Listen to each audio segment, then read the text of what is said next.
No, that's the antidote. Protamine sulfate is the antidote, okay? But contraindications will be if patient has any active bleeding, 1, right? 2, if they have any peptic ulcers. Why? What do you think peptic ulcers? They're going to bleed from the GI bleed, right? That's when you'll start noticing the melena, which you don't want. Also, any recent trauma. Those are contraindications for heparin and warfarin together, okay? Now, what not side effects, but adverse effects should you monitor for? I just said 1, melena. Okay, what else? Bruising, petechia, that's more like, okay. What else? Tachycardia. Not tachycardia, think of more bleeding, okay? So, melena, which is blood in the stool, right? What about hematuria? The colored urine, tea-colored urine. What about the coffee ground emesis? Okay? What about anything that has to do with bleeding pretty much? Okay? You need to monitor for bleeding. Which lab values are you monitoring for heparin?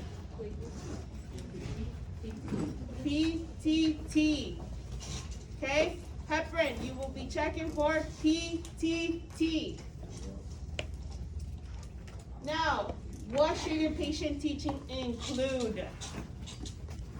And this is going to be automatic for both heparin and warfarin. What should your patient teaching include?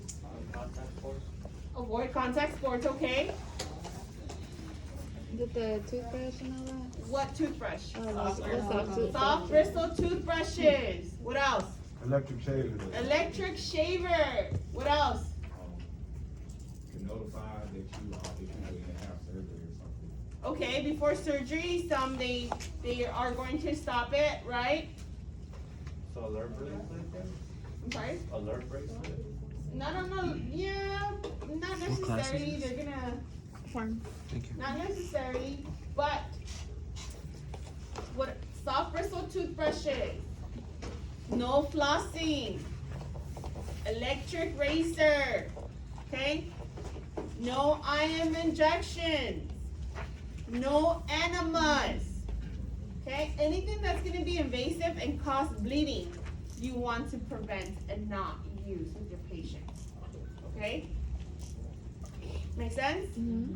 Now, for warfarin, I said same patient teaching for warfarin, right? You're gonna, same not adverse effects, sorry. Same contraindications.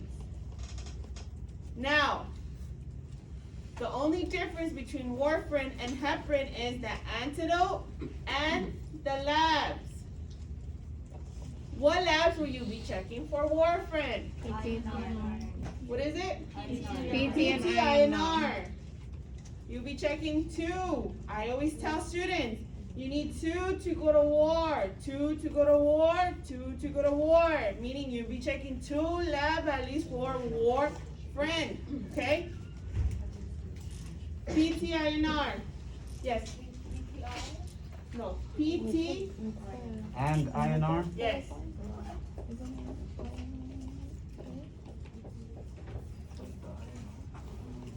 Okay? And this is for warfarin. APTT or PTT will be for Heparin. okay? What is the antidote for warfarin? Vitamin K. Vitamin K. Vitamin K also has another name. It's, No, not Coumadin. Mr. Romano's here. It starts with a P. I don't even know how to say it, Mr. Romano. Then it's a Dion. Huh?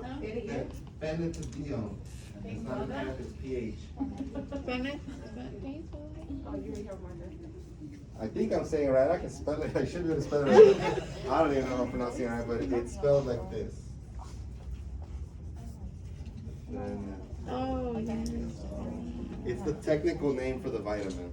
Okay? So, in some case, you might not see vitamin K, right? So you should also know the technical term for vitamin K. You might come across it and you're like, what is the answer? What is the answer? Oh my God. And it's right there in your page. It's just in a different word. Okay? All right. So that's for your anticoagulant. I'm sorry. Oh, I'm sorry, what was the one for heparin as far as the Protamine sulfate. thank you. Okay? I have a mnemonic for protamine sulfate is help pass the salt. Help, heparin, pass, protamine, salt, sulfate. Okay? Help pass the salt. Yes, That's the antidote for heparin. Okay? How do you know when you need to use the antidote? when you use the symptoms of toxicity. Overdose, toxicity, okay, those are good terms. But what are you gonna notice? Bruising. The labs are gonna be what? Low Meaning what? Patient is taking longer to coagulate, right? Patient can bleed out. That's when you need that antidote, Your proform return. okay? It's longer, right? Yeah. That's when you'll need to use the antidote. Alright, did misspell it. It's phytonadione. For example, normal INR for a normal patient is what? 1, right? 2. Patient on warfarin is going to be 2 to 3 therapeutic. What if you notice the INR is at 4, 5, 6? But are they infected? Not infected. INR is how much time is taking. For example, okay? They put a piece of blood, right, on the table. Not a piece. They put blood on the table, right? Okay? Now, you notice the blood has to coagulate, correct? Blood usually will coagulate within, let's say, normal time, 1.5 seconds. Okay? Now, they put the same amount of blood on somebody who's on warfarin. Okay? Now, that same amount of blood will take 6 seconds to coagulate. That's kind of what I'm trying to say. That's where you'll need antidotes because it's taking longer for coagulation to happen. Okay?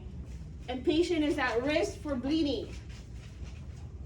So that's why you guys knowing the lab values is very important because you'll know if the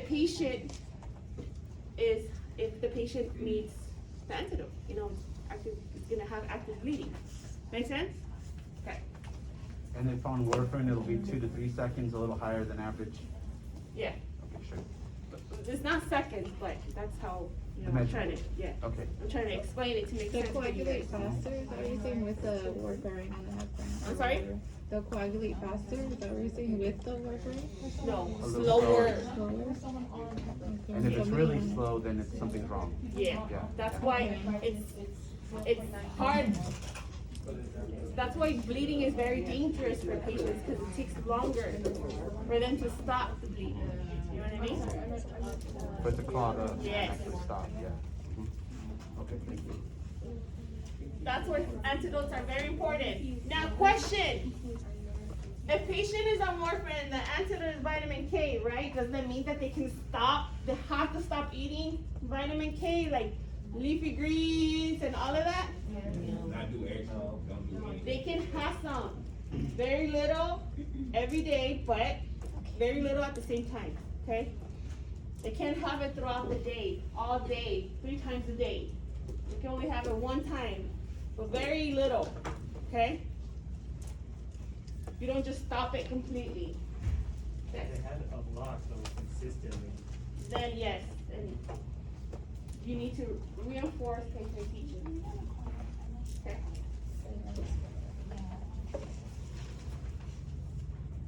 You wanna add anything to that, Mr. Armando?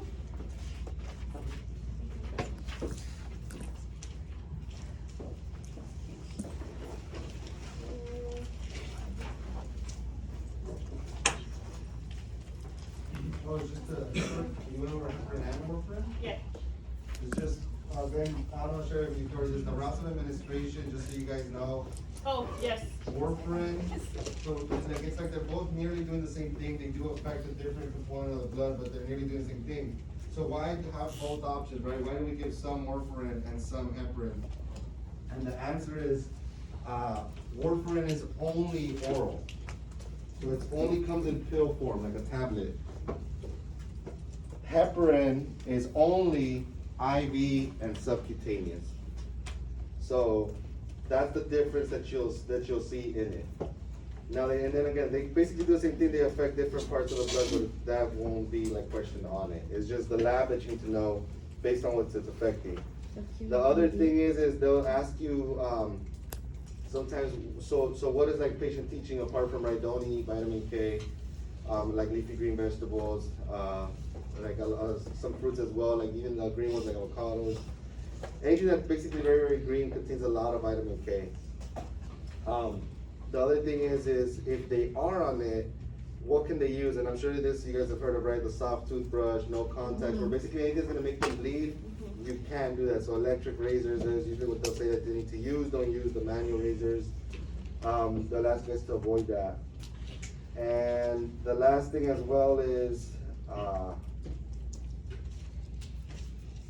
heparin can be used generally, especially like again if they're unconscious or they're coming in like with strokes. But if not, if the stroke is severe or they're coming for stroke, by the way, you'll also see like the term fibrinolytics. Like when is that used? That's only emergency care. It does also like break down the clot. Okay, so there's the difference between that. Yeah, the streptococcus, right? So you have your just real quick before, I know we haven't gone over real quick, but just aspirin, then you have your warfarin and heparin, and then you have yeah. So aspirin, also right. So all of them, the point is they don't let your blood clot. But the technical terms, what they'll say, and they say, I have seen them ask this. This is an anti-platelet. Or platelet aggregate. Yeah, aggregator or aggregate. This is an anticoagulant. Not blood thinners, okay? That'll And thin out your blood. fibrinolytics, that is the category that they are. These break down the clots. These prevent clots.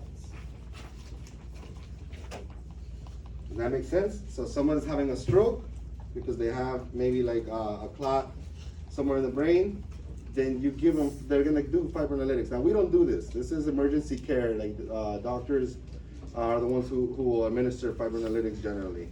It's emergency care, but they ask about it like what should you know on it. So this is emergency care. It's only to break down clots. It's when they're already having a problem. Yes. Yes. But we have to know like thrombokinase and thromboplase. They may ask again the use. I've never seen them ask like in detail like any side effects. What do you monitor for? Again, they will monitor for the bleeding, for the especially at the site for administration, things like that. But they won't ask you specifics on like what you're actually doing because again, we don't do with that. It's just the monitoring before and after, which again is bleeding precaution. Of which the before will be, you will ask the patient when was, or a family member, when was the onset of symptoms, because you only have a time frame, a window to give that medication. You can't just give it to give it. you only have a time frame. I think it's about 4 hours. 4 hours I think is when. of 4 to 6 hours of onset of symptoms, meaning that you need to be within that time frame. If they say about noon, then about doesn't really sound like a good time, you know, like you need to be right on the dot because we can't miss that window. So that they will probably just ask, what will you be asking, like as a nurse, the time frame? Like once again, like what Mr. Armando said, you won't be administering, this is an RN medication that an RN will be prepping, and administering, but you would probably be doing the before.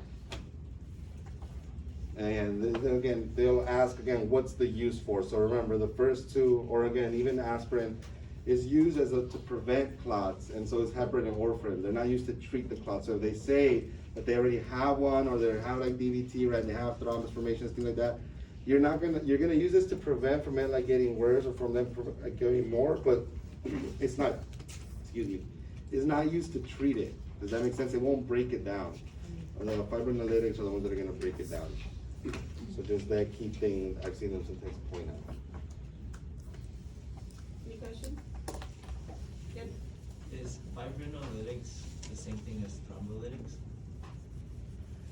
That, I can double check for you, because I think I remember on it, I think they're very, very similar, and I believe they are, it's just what they're affecting of the clot to break down. So let me double check for you real quick, and then I'll answer your question. Yeah. I think too, with thrombolytics, don't they go with the stockings? Isn't that the same? Yeah, which is again, that's what I'm trying to say by the breakdown of clots, it's, yeah. Let me just double check for you, and I'll answer the question real quick. Let me check. Is that right? It's like for the stockings, it's thrombolytics, go like the stockings. Right, because the stockings is, head on, right? Yeah. They thrombolytics. Yeah. They're not gonna dissolve. They're They just to just, they prevent. be like aspirin. Alright, let's get into your antihypertensives, okay? We're gonna start off with your calcium channel blockers. Calcium channel blockers. You guys reviewed this not too long ago. So, let's start off, what is the family name? Pine, right? Like amlodipine. But there's an exception to that. Which two medications are the exception to that name? It says, one starts with a V. Varap. Yes.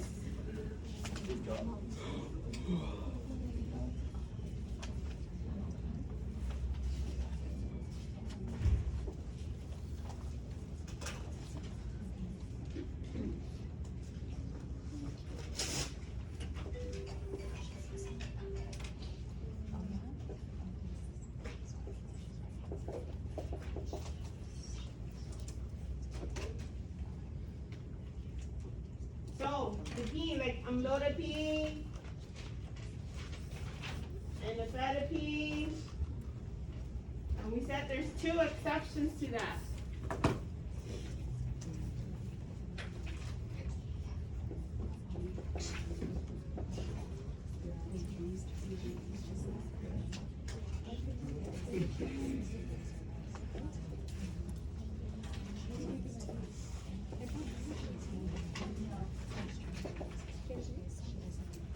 And guess what? ATI will ask you about these two. Why? What do you think they ask you about those two specifically? Because they don't follow The family name. And students forget about those two.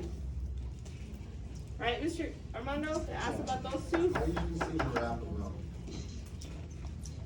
Always. And that's like, I see it all the time. So know this medication. Know that it's a calcium channel blocker. Okay? Say the first one. Diltiazem? If I'm saying it right, I don't know. I'm just trying my best. Okay? I'm just wanna, I'm just trying to like, you know, because I'll write it my way, but I'll think I know how to write it, you know. But I can.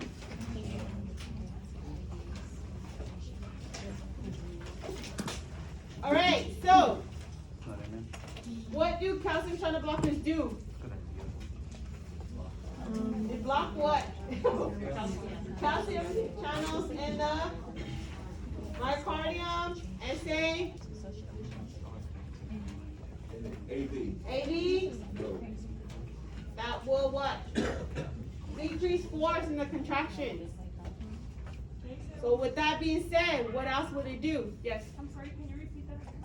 It's going to block calcium channels in the AV, SA,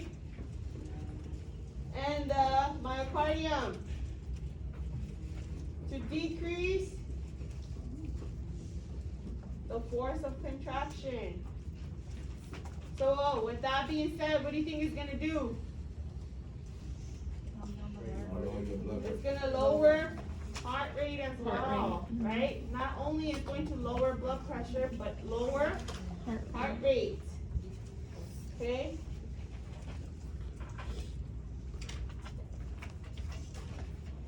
So, automatically, for all your antihypertensives,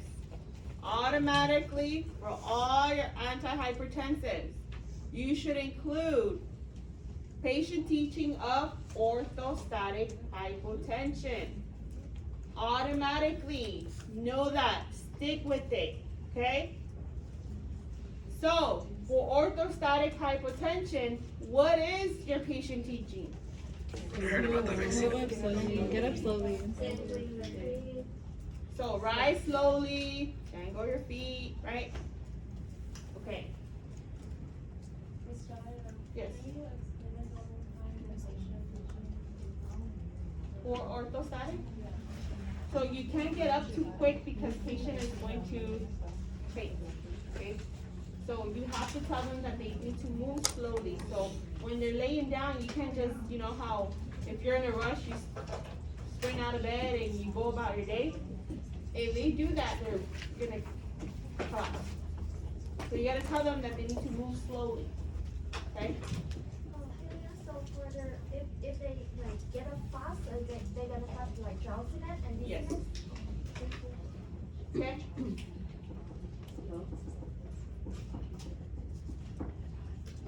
Four, also, what should you tell your patient to avoid? Another patient teaching.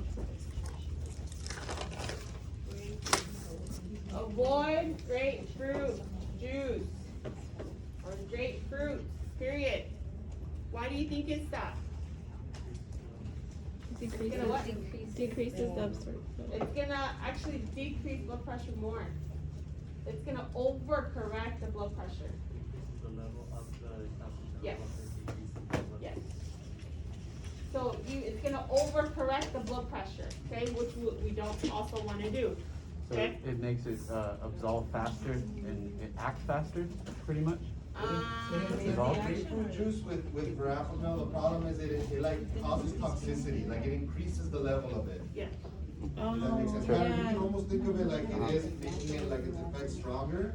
It just makes you more prone to toxicity, which again, the buildup of level is higher in the blood.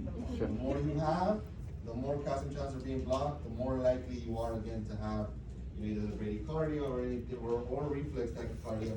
So it'll just cause toxicity. They won't ask you that much in detail, but just know that if you drink grapefruit juice, it'll increase its effect. Sure. So it's making you toxic off of it. That's like the toxicity is rising in the blood from the grapefruit juice. Okay. Again, they don't ask what the grapefruit juice causes. There's three medications, not to go so much off topic, but calcium channel blockers is one, your statins, and carbamazepine. And I'll write in the board down a little bit. Those are the three that you can't, that are most commonly come up, and you can't mix them with grapefruit juice specifically. Statins. What was the third one? Carbamazepine. It's a mood stabilizer. So you'll see it like in bipolar or psychotic disorders. Now, for your adverse effects, okay? Normally, it would be your reflex tachycardia and peripheral edema, okay?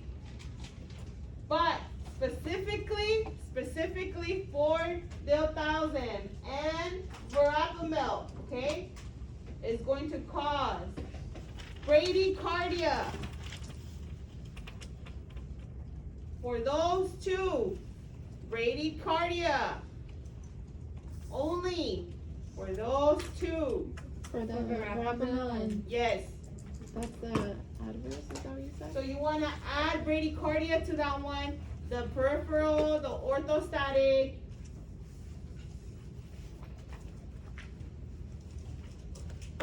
So for the other channel blockers, is it gonna be reflex tachycardia? And peripheral edema. Say it again. For the other medication, like amlodipine, nifedipine, it's gonna cause the reflex tachycardia and the peripheral edema. But not for verapamil in the deep. For verapamil, it's gonna cause the orthostatic, Oh, Brady. Okay. bradycardia, peripheral edema. Is it peripheral edema for both of them? Yes. Okay. Is the verapamil and the diltiazem, so that two medication specific different. Reflex tachycardia. The orthostatic, is it for only those two or for all of them? You wanna add it to the other one. So the status hypertension, very good, I think you.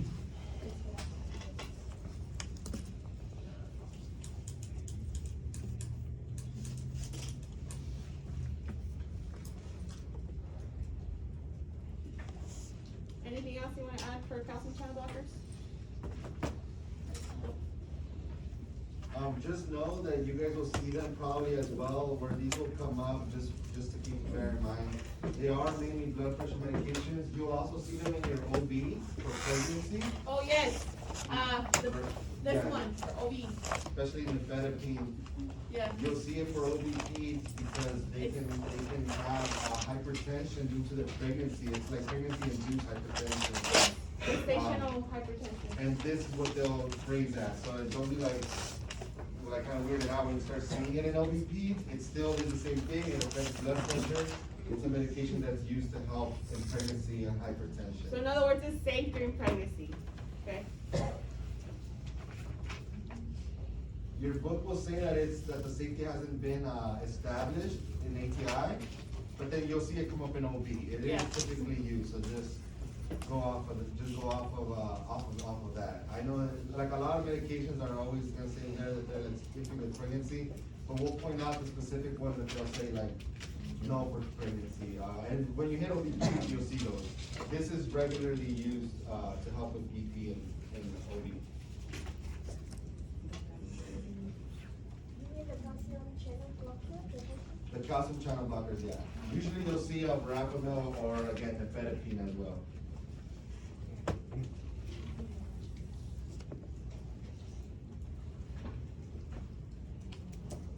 What is the ending for your angiotensin converting enzyme? Inhibitor, sorry. Enzyme inhibitor. It's also trail. Yes.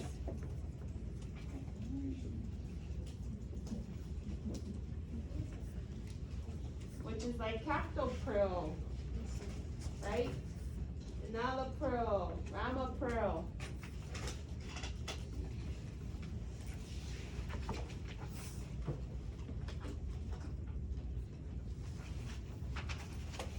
Okay.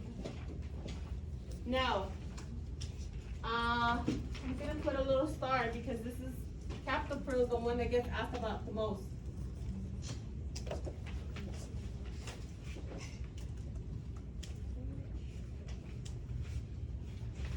Asked about that one in API, right? Yeah. How do you say it? Captopril. Captopril. Okay.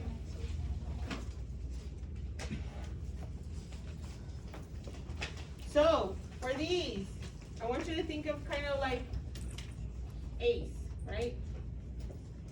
The name.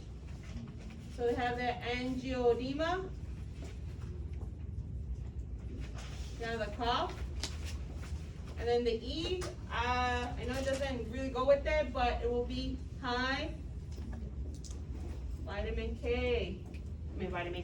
High potassium. Sorry. High potassium, okay? Hyperkalemia. But for captopril, specifically only, it's going to cause neutropenia and dysphagia. Dysphagia is altered taste. Okay? Only with captopril. Yes. So, the adverse effects will be angioedema, cough, hyperkalemia. But for captopril, you want to add neutropenia and dysphagia, which is altered taste. Okay? Dysphagia. Okay. Dysphagia. D-Y-S-K. I hope that's not spelled. What's K?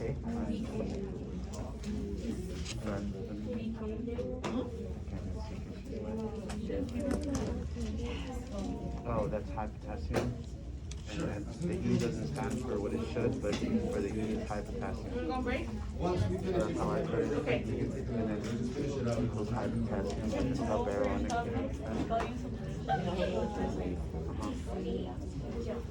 Yeah.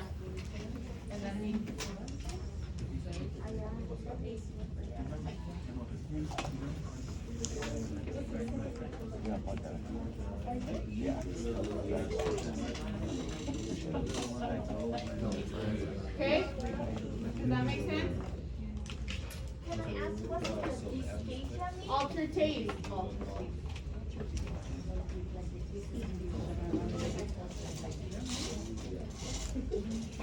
Maybe for rash? Yeah. So with that being said, if it causes hyperkalemia, which medication is contraindicated with it? Spirolactone, which is Vitamin K, sorry. okay, potassium sparing. Why? It's gonna- You're right. Because you're already at risk. You're already, yeah, you're already high. So- Potassium. Potassium sparing is keeping it, right? And ACE inhibitors are gonna increase the level. Okay? Hyperkalemia, correct? So you're at risk for. I know we wrote K up there, just so you guys know, vitamin K is not potassium. Yes. Potassium is just on the elements table, right, on the periodic It's table. K. It's a K, that's why we put K. So vitamin K is vitamin K, or it's an odium, right, the Yeah. technical name.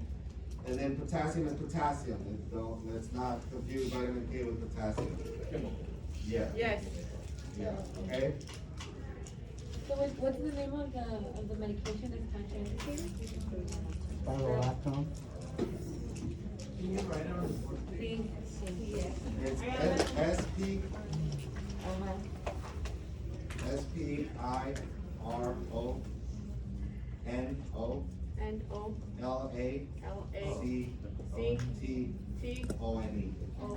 LACTONE. Contraindicated for contraindicated for capital pill? For all ACE inhibitors, yes, spironolactone. It's potassium sparing. And then the cough, just take note, it's technically a dry cough, so sometimes ATI has put just cough, or if they put dry cough, still pick dry cough. It is a dry cough, it's messing with their cells in the throat, that's what's causing it, the actual, you need to know that specifically, but it's just, it could be cough or dry cough, it's still is a side effect from it. It's not a productive cough, okay? Yeah. Just know that. Dry cough. Angioedema and the cough, or dry cough, however they phrase it, is the two most common that you'll see kind of be questioned about, or that is a side effect, because they're the two most dangerous. Okay, so again, you don't have to go into detail, but I looked up why the cough, it's altering some cells, and that's why you have to report it immediately, they stop it, and it's a huge issue. So stop it with the cough, and then angioedema, obviously, they can, you know, their airway can get closed. So again, report it immediate, all of those specific two, the angioedema and the cough, they're immediate, you need to notify the doctor right away, like this is happening, so that they can stop the medication and help them. Okay, so those are the two most common on there. I think we can settle on number You two. said that the Yes, it's the self-sustaining diuretic. So it's the